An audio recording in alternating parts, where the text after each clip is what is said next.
पार्टियों के वार पलटवार में अब मतदाताओं की बारी। जी हाँ, हम बात कर रहे हैं बिहार चुनाव की, जो आज पूरे देश में एक बड़ा मुद्दा बना हुआ है। सारे देश की नज़रें इस चीज़ पर है कि आखिर अब बिहार में किसका राज होगा।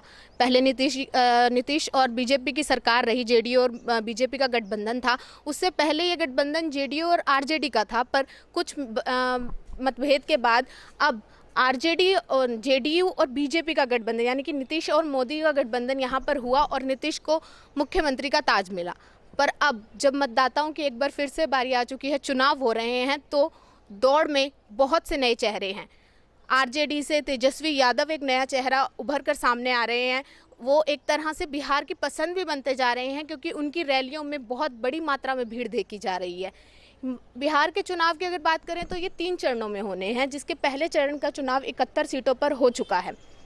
अगर इन 71 सीटों के चुनाव की बात करें तो इसमें कुल 54% वोटिंग हुई है, जो एक तरह से ये कहा जा सकता है कि मतदाताओं में उतना उत्साह देखने को नहीं मिला जो देखने को मिलना चाहिए था। जिस तरह से रैलियों में भीड़ हो रही थी, चाहे वो बीजेपी के द्वारा की गई प्रधानमंत्री मोदी की रैली हो या योगी द्वारा यूपी के मुख्यमंत्री आदित्यनाथ योगी द्वारा जो की जाने वाली रैलियां, उनमें जितना उत्साह लोगों का दिख रहा था, उस तरह का उत्साह मतदान में नहीं दिखा।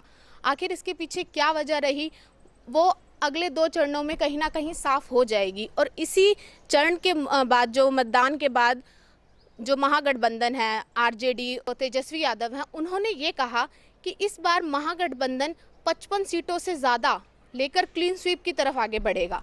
और वहीं एनडीए ने भी अपना पूरा विश्वास जताया कि इन 71 सीटों पर तो एनडीए ही विजय प्राप्त करेगी। अब देखने वाली बात ये होगी कि मतदाताओं का मूड क्या कहता है, वो किसे चुनते हैं। इस पूरी दौड़ में तेजस्वी यादव एक नया चेहरा निकलकर सामने आ रहे हैं, क्योंकि उनकी रैलियों में अच्छी खासी भीड़ देखी जाती है और एक युवा चेहरा है। और अगर हम युवाओं की बात करें तो चिराग पासवान, वो भी एक तरह से नया चेहरा बनकर सामने आए हैं। उनके पिता की निधन के बाद वो एक नया चेहरा उभर के सामने आए और बिहार के लोगों की पसंद बनते जा रहे हैं।